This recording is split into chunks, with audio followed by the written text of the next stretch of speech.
تو ہارون رشید کے دور میں یہ سب چیزیں جو ہے بڑی بڑی تعداد تھی ان کی، اور چونکہ ان کو بڑا قریب کیا تھا ہارون رشید نے، تو اس سے ایک چیز یہ بھی ہوتی ہے، اس کا ایک فائدہ بھی ہوا۔ فائدہ یہ ہوا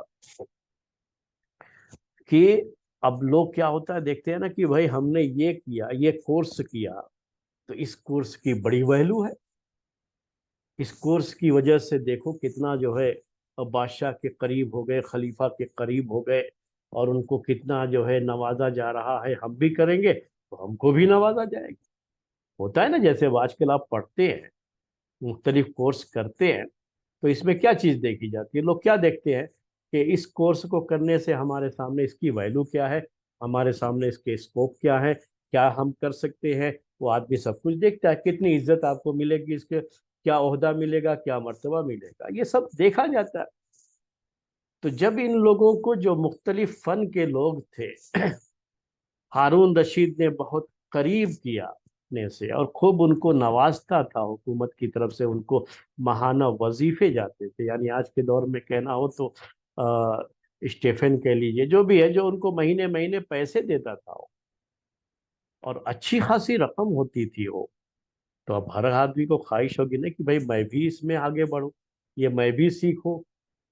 تو ابھی مدرسوں کی جو تعلیم ہے، لوگ کیوں پیچھے ہو گئے، اس کو کیوں کوئی نہیں جانا چاہتا مدرسے میں پڑھنے کے لیے؟ وجہ کیا ہوئی کہ مدرسے میں جو پڑھ کے فارغ ہوتے ہیں، ان کو ایسا کچھ سماج اور سوسائٹی میں ان کو اس طرح کی کوئی چیز مل نہیں رہی تھی، کوئی جاب، کوئی اس طرح کے بڑے جاب کہیں ملیں گے بھی تو بہت معمولی پیسوں کی جو ہے وہ جاب ہوتی ہے، جو ہمیشہ وہ جو ہے ایک غریب مسکین ہی بنے رہتے ہیں۔ تو اسی لیے کوئی بھی نہیں چاہتا کہ مدرسے میں پڑھے یا اپنے بچوں کو مدرسے میں پڑھائے۔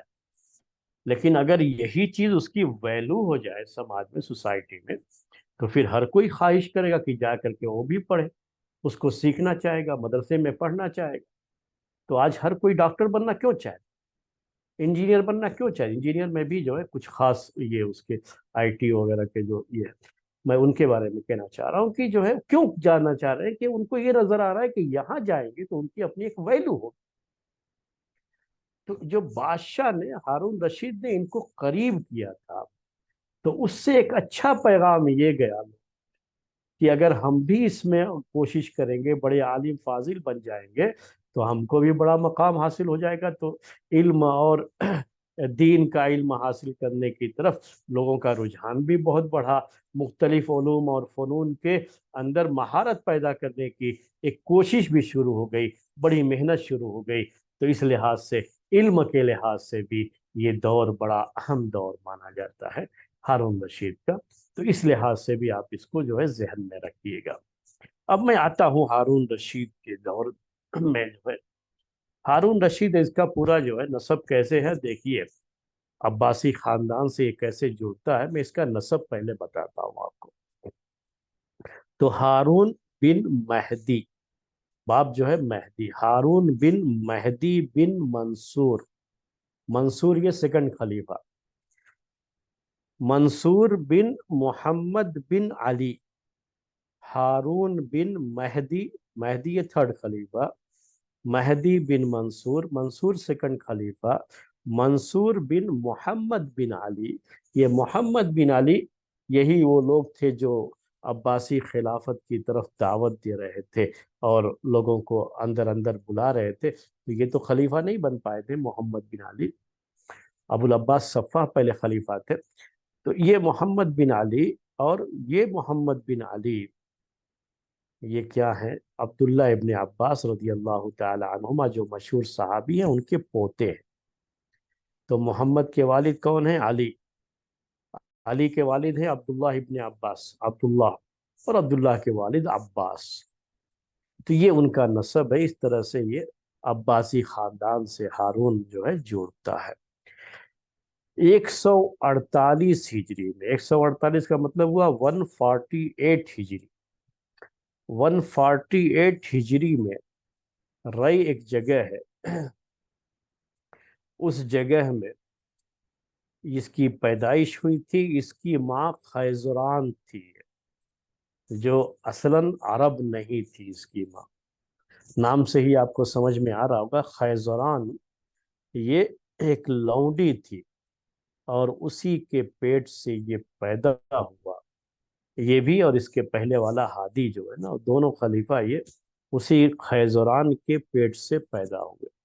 اور اسلام میں چونکہ نسب باپ سے جوڑا جاتا ہے، ماں سے نہیں جوڑا جاتا ہے، اسی لیے ماں کون تھی اس سے کوئی فرق نہیں پڑتا، لیکن ماں کے لحاظ سے دیکھیں گے تو عجمی خون بھی ان کی رگوں میں دوڑتا تھا، کیونکہ ان کی ماں کون تھی؟ خیزران تھی، جو کہ مہدی اس اصل لونڈی تھی، بعد میں جن دونوں کی پیدائش ہو گئی تو مہدی نے اس کو آزاد کر کے اس سے نکاح کر لیا تھا، بعد میں وہ بیوی بن گئی تھی۔ اور یہ جو ہے خیزران، بڑی چالاک خاتون تھی، وہ عجمی خون تھا، عربی خون نہیں تھا، اور عجمیوں کی جو شان و شوکت تھی اور عجمیوں کے اندر جو بھی اس زمانے کے لحاظ سے جو علمی قابلیت وغیرہ تھی اور جو بڑی ذہنی صلاحیت، بڑے انٹیلیجنٹ مانے جاتے تھے نا، تو یہ ساری چیزیں خیزران کے پاس تھی۔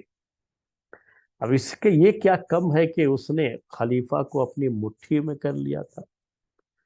مہدی جو اس کا شوہر تھا، جو ہارون کا باپ ہے، اس کی خلافت میں بھی اس کا بڑا عمل دخل تھا، یعنی اس کے مشورے چلتے تھے باقاعدہ اس میں۔ تو اب اسی سے اندازہ لگا لیجئے کہ ایک جو کہ عرب خاندان سے نہ ہو، لونڈی رہی ہو کسی زمانے میں، اور بادشاہ کی ملکہ بن جائے، اور ملکہ بھی ایسی ویسی ملکہ نہیں بلکہ حکومت کے کاموں میں اس کا عمل دخل ہو جائے، تو اتنی آسانی سے یہ سب چیزیں نہیں نہ ہو جاتی ہیں۔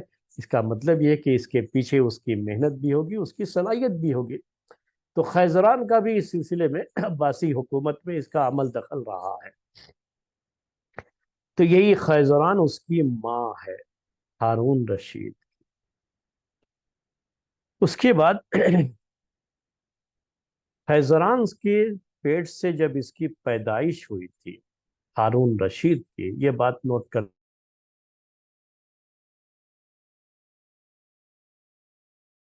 برامکا جن کو کہا جاتا ہے، تو اس وقت یحییٰ بن خالد، یہ برمک خاندان کا، اصل ان کی پوری جو یہ ہے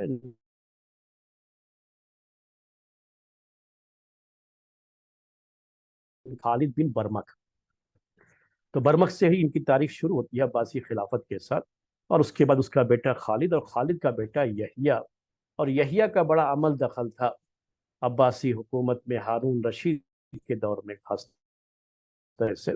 تو میں اس لیے یحییٰ کے بارے میں بتا رہا ہوں آپ کو کہ وقت پیدا ہوا تھا ہارون رشید خیزران کے پیٹ سے، جب پیدا ہوا یہ، تو اسی کے ایک ہفتہ پہلے فضل نام رکھا گیا تھا، فضل بن یحییٰ بن خالد۔ تو فضل بن یحییٰ بن خالد جب اس کی پیدائش ہوئی، اور یحییٰ بن خالد کا بڑا عمل دخل تھا، خالد کا اس سے پہلے بھی بڑا عمل دخل تھا عباسی حکومت میں، اور یحییٰ کا تو بہت زیادہ گیا تھا۔ اور یحییٰ کے یہاں بیٹا پیدا ہوا، فضل اس کا نام تھا، نام رکھا فضل جو ہے۔ اب اس نے سوچا کہ ایک پیترا جو ہے اور چلے۔ ہوتا ہے کہ جو حکومتیں ہوتی ہیں، پہلوان کو آپ جانتے ہیں نا، پہلوان جب اکھاڑے میں ہوتا ہے، سامنے والے کو جب پچھاڑنا ہوتا ہے، زمین پر پٹکنا ہوتا ہے نا، تو طرح طرح کے پیترے چلنے پڑتے ہیں۔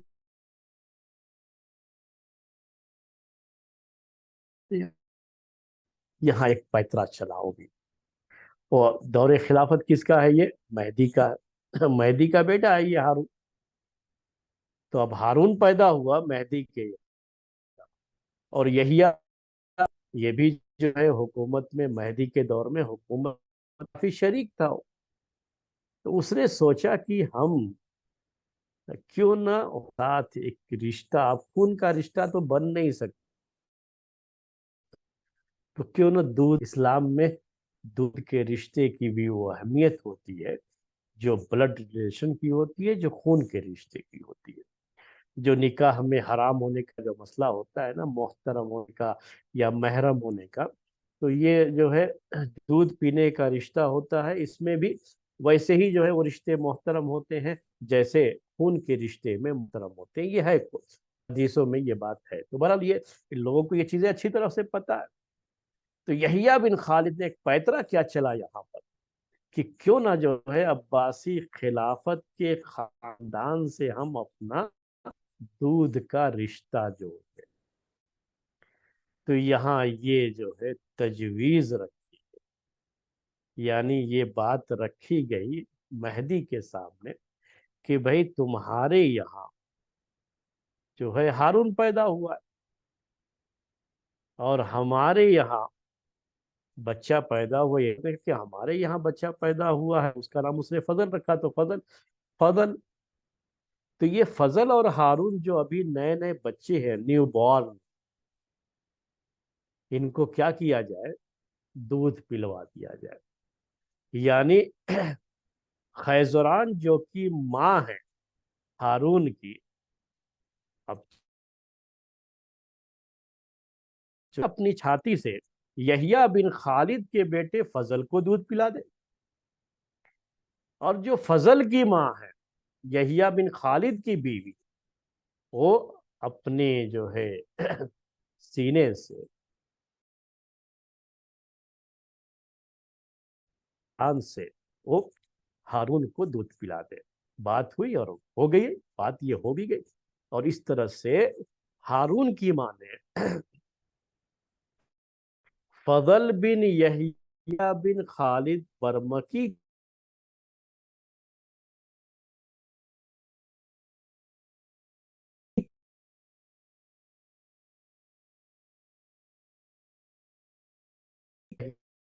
بھائی ہو گئے، اور یحییٰ بن خالد یہ ہارون کا رضاع دودھ پینے کے لحاظ سے باپ ہو گیا، اور مہدی یہ فضل بن یحییٰ بن خالد کا دودھ پینے کے لحاظ سے باپ ہو گیا.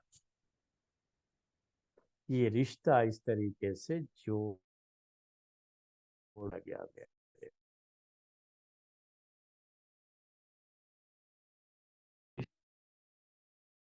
کیا گیا. اب آپس میں دودھ کے لحاظ سے کتنا بڑا، جو دیکھیے کیسا کھیل کھیلا گیا یہ اس وقت، کہ دودھ کا رشتہ جوڑ دیا گیا. اب یہ ہارون کے اب دو باپ ہو گئے، ایک تو مہدی اس کا باپ، یہ بلڈ ریلیشن کے لحاظ سے اس کا باپ ہے، اور یحییٰ بن خالد بھی اس کا باپ ہے، اور یہ کس لحاظ سے؟ یہ دودھ کے رشتے کے لحاظ سے کہ یحییٰ کی بیوی نے ہارون کو دودھ پلایا تھا. تو اب باپ ہو گئے نا بھائی، دو دو باپ ہو گئے، اور یہ فضل جو ہے بھائی ہو گیا. اب یہ رشتہ بڑا مضبوط ہو گیا آپس میں، محرم کا رشتہ بنے گا پھر جو ہے، جس میں نے کہا کہ اس میں بھی وہ رشتے کو اہمیت حاصل ہو جاتی ہے، دودھ والے رشتے میں بھی. اب اس کے بعد سوچئے تھوڑا اور جو ہے دوسرا مسئلہ یہ ہو گیا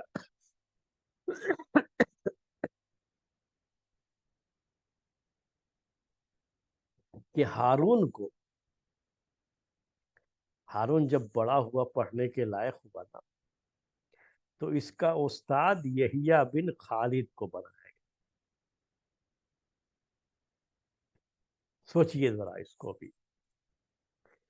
تو یحییٰ بن خالد اب جو ہے اس کے ساتھ، ہارون کے ساتھ کیسے جڑا ہوا ہے اس کو نوٹ کیجیے. ایک تو دودھ پینے کے لحاظ سے باپ بنتا ہے، دوسرا کیا ہے وہ اب یہ استاد بھی ہے. اسی کے بالکل حوالے کر دیا تھا مہدی نے، اور پوری پرورش اس کی کہاں ہوئی تھی؟ یحییٰ کی باہوں میں ہوئی. یحییٰ کی زیر تربیت تھا. یحییٰ بن خالد برمکی یہ اصل عرب نہیں تھے لوگ، مجوسی خاندان سے ان لوگوں کا تعلق تھا، مسلمان ہوئے تھے. اب وہاں سے اتنا قریبی رشتہ ہو گیا تھا اس کا ہارون کا کہ یحییٰ بن خالد جب یہ ہارون خلیفہ بنا تو پورے طریقے سے اقتدار پر قابض ہو گیا تھا، اور ہارون بڑی عزت کرتا تھا یحییٰ بن خالد برمکی کی۔ اب عزت کرنے کے رشتے بھی تھے نا، رضاعت کے لحاظ سے، دودھ کے لحاظ سے باپ ہوتا تھا، استاد تھا۔ اور ایک اور چیز ہوئی تھی کہ جب مہدی جو ہے، جب ہارون جب خلیفہ بنا تھا تو ہارون نے جب کوشش کی تھی کہ یہ ہادی جو ہے، ہادی جب خلیفہ بنا، اس نے جب کوشش کی تھی کہ ہارون کو ہٹا کر کے اپنے بیٹے کو کراؤن پرنس بنائے، تو اس میں ہارون کا ساتھ دینے میں یحییٰ بن خالد تھا۔ اسی نے پورے طریقے سے ساتھ دیا، کوشش کی کہ جو ہے یہ کراؤن پرنس باقی رہے، اور اسی کے مشوروں پر ہی ہارون رشید چلتا رہا۔ اس کی ماں جو خیزران تھی اس نے بھی بہرحال ہارون رشید کا سلسلے میں ساتھ دیا تھا۔ تو یہ سب جو احسانات بھی تھے۔ تو اب یہ ساری چیزیں کیا ہوتی ہیں میرے بھائیوں؟ کسی کو قریب کرنے کے لیے کافی ہوتی ہے۔ تو بہرحال ہارون رشید، ابھی ہم آپ کے سامنے اس کی جو ہے خلافت پیش کر رہے ہیں۔ تو ہارون رشید 170 ہجری میں 170 یہ ہجرت کا سال، 148 میں اس کی پیدائش ہوئی تھی، اور 170 میں اس کی جو ہے اس کو خلافت ملی، 170 ہجری۔ جس وقت یہ خلافت پر اس کو خلافت ملی ہے، اسی وقت اس کے یہاں بیٹا پیدا ہوا تھا، اور اس بیٹے کا نام مامون، مامون جو ہے کہا جاتا ہے، اصل اس کا نام عبداللہ ہے، عبداللہ مامون۔ تو ایک بیٹا اس کا امین، اس سے بڑا ایک امین بھی ہے، اس کو محمد امین ہو، اور یہ عبداللہ مامون۔ تو مامون کا بھی آئے گا تذکرہ، وہ بھی اس کی خلافت بھی بڑی عظیم خلافت رہی ہے۔ تو اسی وقت مامون پیدا ہوا۔ تو اس تاریخ کو خاص طریقے سے جو ہسٹری کی بکس ہیں، جو تاریخ کی کتابیں ہیں نا، اس تاریخ کو، اس ڈیٹ کو کوڈ کیا جاتا ہے کہ یہ وہ تاریخ تھی، ربیع الاول کی 14 تاریخ تھی، 14 یہ 14 ربیع الاول کی 170 ہجری۔ اس جو ہے تاریخ میں ایک خلیفہ دنیا سے رخصت ہوتا ہے، ہادی، ایک خلیفہ تخت پر بیٹھتا ہے، ہارون، اور ایک خلیفہ ماں کے پیٹ سے پیدا ہوتا ہے جو بعد میں خلیفہ بنتا ہے۔ تو اس ایک تاریخ میں، اس تاریخ سے 3 خلفاء کا جو ہے معاملہ جڑا ہوا ہے، ایک کی وفات، ایک کو خلافت ملی، اور ایک اس وقت پیدا ہوا تھا۔ تو جب ہارون رشید خلیفہ بنا، 170 ہجری میں یہ خلیفہ بنا تھا، اسی وقت جو ہے اس کے یہاں میں نے کہا آپ سے کہ مامون پیدا ہوا تھا، اور خلیفہ بننے کے بعد جو پہلا کام کیا تھا ہارون رشید نے، وہ یہ کہ یحییٰ بن خالد برمکی کو اپنا وزیر اعظم بنا دیا۔ اس کے ہاتھ میں وزارتوں کے، منسٹری کی جو بھی چیزیں، جتنے بھی منسٹر رہیں گے سب اسی کے ساتھ رہیں گے، اسی کے ماتحت رہیں گے۔ تو اصل کہہ لیجئے کہ خلافت وہی یحییٰ بن خالد کے ہاتھ میں آ گئی تھی۔ ہارون رشید خلیفہ بننے کے بعد اس نے یحییٰ بن خالد کو، آج کے زمانے کے الفاظ استعمال کروں تو پرائم منسٹر بنا دیا، وزیر اعظم بنا دیا۔ اب اسی کے تحت سارے کے سارے منسٹر رہے، یہاں تک کہ جو خلافت کی خاتم ہوتی تھی، خاتم یہ اسٹامپ پیپر، وہ بھی اس کے حوالے کر دیا۔ تو خلیفہ ہارون رشید بنا، اور خلیفہ بنتے ہی اس نے سب کچھ کس کے حوالے کر دیا؟ یحییٰ بن خالد برمکی کے حوالے کر دیا۔ فیصلے اس کے چلتے تھے، مشورہ اس سے لیا جاتا تھا ہارون رشید سے، باتیں اس کے ساتھ بھی ہوتی تھی، حالانکہ یہ کوئی بہت ہی کہہ لیجئے کہ نہ جاننے والا شخص ایسا کچھ نہیں تھا۔